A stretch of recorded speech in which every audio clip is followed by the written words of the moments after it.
Thanks, Simon. And it's very nice to be with you all this evening. Listen, my name's Tom Crawford.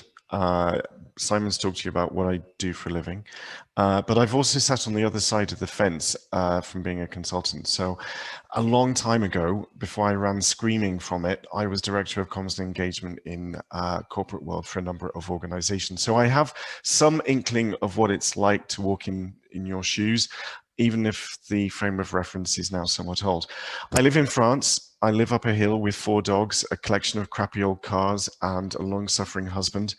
I love wine. I love cheese. I know that's a stereotype of somebody who lives in France, but I'm also bipolar 2, and I suppose bipolar 2 for me is a huge label because it eclipses everything else that I've said. So I might be a doting uncle and a half-decent husband and a gym fanatic and a dog lover, but bipolar 2 is a huge label, and I worry that it walks in the room ahead of me, and I worry that it casts a big shadow over everything that I do. So it is my passion to try and change through my day job, but also through being a mental health advocate, how we view mental health. Bipolar 2, there are 4 types of bipolar. Let me just quickly mention the first 2, the biggest ones.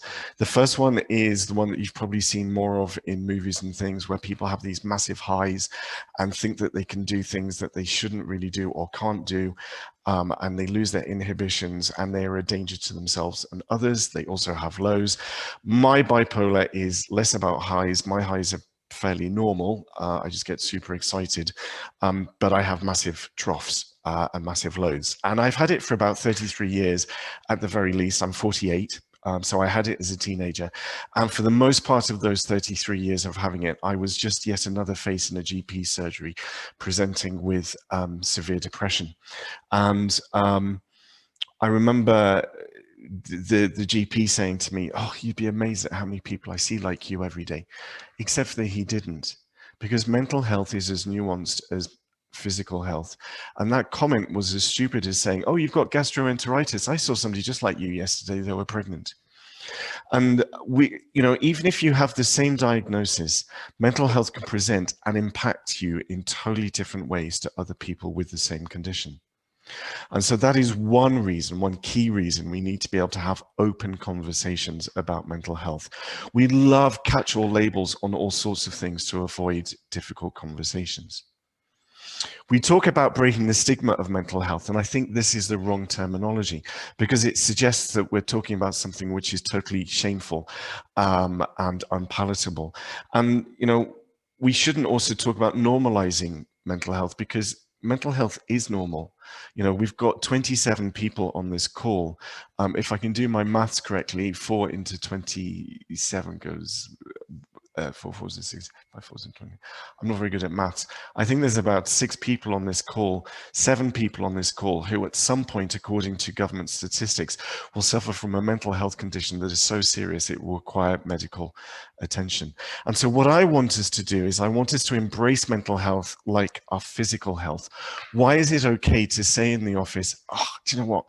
I've pulled my back. I'm off to the physiotherapist." Why is it okay to go to the gym in a preemptive way to make yourself strong, but you can't say, "Do you know what? I'm just off to the psychotherapist because my mind muscle is stretched," or actually, there's nothing wrong with me. I'm going to a psychotherapist to make sure that that stays the same way.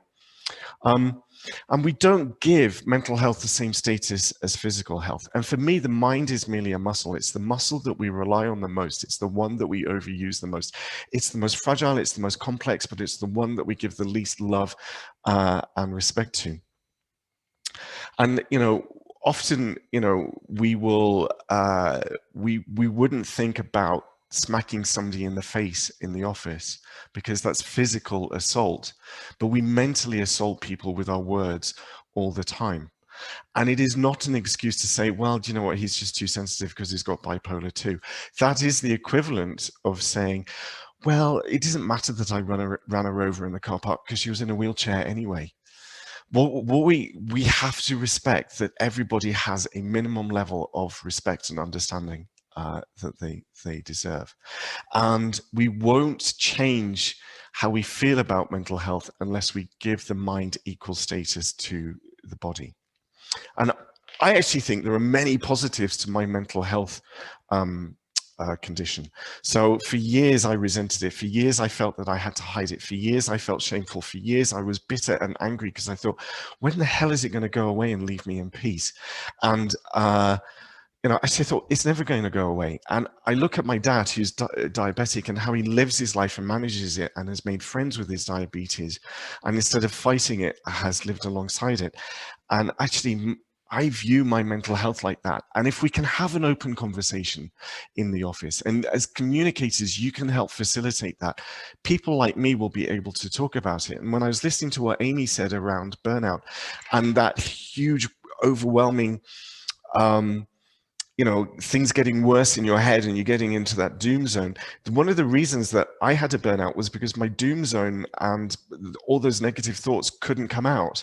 If I could have said to somebody without fear of being stigmatized and without fear of being seen as weak and vulnerable, do you know what? I'm having these thoughts and I'm worrying about this. Do I need to worry about it? Or am I just worrying for the sake of absolutely nothing? So I want to make sure that we can have open conversations. And, you know, sorry, this is going at a pace because I've got 10 minutes, but Andy really talked about, you know, speaking to yourself as if you were your own friend. And for me, it was recognizing that I had a bully on the shoulder, this bully that constantly nitpicked away in my ear and told me negative things and tried to undermine me from the inside out. And the more that we can talk about it, the more that we can silence the bully on the shoulder. I think what I was saying was that I found benefits to my mental health because I learned to be friends with it. You know, I overanalyze, I catastrophize. You know, as a consultant, it's brilliant because I'm 3-4 steps ahead. Well, if we pull this lever and we do this in this project, this is what might happen 6 steps down the road. That's the positive side to me over catastrophizing in my head and thinking, why did that happen? Oh my God, that did happen. That means that I'm going to be homeless. That means that I'm going to lose my job. That means that nobody's going to love me. That means that I'm going to run out of money. And so the bad things about my mental health means that I also have to look at the good things about it too. Listen, I think that in terms of the situation that you folks have to manage, you're growing up, I'm 48 years old, I've mentioned that twice. Yes, it's very sore. You're dealing with directors and board leaders who are my age, and we grew up in the 1990s. I started a graduate program in 1995, and we were told to compete with each other and outdo each other, which meant that we weren't allowed to show any form of vulnerability. And these are the leaders that are running the organizations in which you are comms leads and comms managers. And so for that generation of leader, it's really difficult to accept that they have to be vulnerable and they can be human and they can show a weaker side. And what happens consequently is that we get corporate BS around mental health. So we have corporate, you know, mental health week and mental health awareness week, and we've got yoga in the canteen and shiatsu in the car park, and let's everybody download a mindfulness app, but everybody gets back to their desk because it's run by people who, the company is run by people of my age, and it's a toxic culture. And it's window dressing. And so therefore, if you want to really do something about mental health awareness, fix your leadership behaviors. Fix the fact that I wasn't allowed to talk about my emotions in the workplace. I had to conform to corporate culture. And what makes a toxic culture for me is one where we don't have a vision. How many times have you as communicators have tried to extract a vision and haven't got anywhere? And actually, if we haven't got a vision, we get anxious and we get nervous and we don't know where we're going and whether we should believe in it and whether we should be part of it. What makes a toxic culture, and one which is not mentally health positive, is one where there's no feedback. Because I have that bully on my shoulder, if you're not telling me what type of job I'm doing, it doesn't have to be that I'm doing a good job. I've got nothing to counter the bully on my shoulder. And let me tell you, I will make up a sense of reality about how I'm performing, which is way worse and way disproportionate than how I am actually performing. Why do I think your job in particular is prevalent to stress? You absorb everyone else's bad news and poison. We're not meeting our numbers. We are going to lay a load of people off. We've just sacked this director.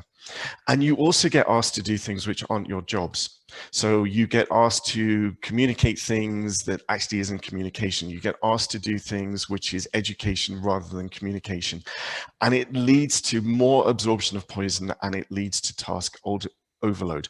You're damned if you do and damned if you don't. It's the best job in the world, but it's the most stressful job in the world. You have an oversight of the organization, and you get invited into meetings that nobody else gets invited into, but you can also be the scapegoat. When it goes wrong, it was bad comms. No, it wasn't, Derek. It went wrong because it was a really crap idea, and we tried to put lipstick on the pig, but it still didn't work, but you wouldn't listen. You're often asked to come into a situation too late as comms people and try and come up with a miracle fix. That doesn't work. And back to Andy's point around your personal values and feeling well, you're often asked to do things that go against your personal values in the name of comms. So very quickly, what do I do to manage my mental health? I was the kid that was the worst at sports in school. I was always picked last for teams. I've managed to get over it, but for me, the gym is my savior. Gym has got me into sport. I still don't know what the offside rule is. I thought it was a maneuver in the driving test, but I absolutely love the gym. It's where I go to burn out all my passion and my energy and make sure all the chemicals have more of an equilibrium, and I'm feeling calm and I can get rid of stress. My diet, you are what you eat. I know it's a cliche, but it's so true. I have eaten 3 croissants today, and it has not done my mental health any good, but they were absolutely fantastic. And I live in France, so why wouldn't I? But tomorrow I will adjust because of what I ate today. And it also gives me one less reason to beat myself up for. And imagine your mental health was a person. This is kind of a build on what Andy and Amy and Vara was saying. And stand up for them. Say, I'm not going to allow my mental health to take that shit. You know, nobody puts Tom's psyche in the corner. I'm not working that 12-hour shift. I'm not communicating that. Stand up for it. And I know when you're in that position, you think, they'll fire me. They won't ever let me say that. They'll disrespect me. I've never been in a situation, either myself or where I've seen others, where somebody stood up for their mental psyche and anybody has been fired for it. People have said, oh, okay, I think I'd better sit up and listen. And also remember that you are in charge. So those 7 people who are probably, if not already being treated for a mental health condition or will be treated for a mental health condition at some point in their lives due to the statistics, but it's much higher because you're comms professionals working in a stressful way. Your mind may be temporarily broken, but your brain isn't. So when you sit in front of a mental health care practitioner or a doctor or a psychiatrist, they will talk to you as if you're an idiot. Too many times. And you actually have to take charge and say, do you know what? I'm going to research that medication. I know my body. I understand it. I may not have the utmost of clarity, but you're not going to tell me what to do. I'm going to partner with you to come up with a solution that works for me. And I think that's all I wanted to say. I really wanted to use this opportunity to get some things off my chest. I wanted to empathize for the stress that you folks are under. And I absolutely hope that you can play a magnificent part in opening up the dialogue and the conversation and making sure that the mind is treated with as much respect and dignity as the physical body, because organizations do things to the mind that health and safety wouldn't allow to happen to the physical body. Thank you.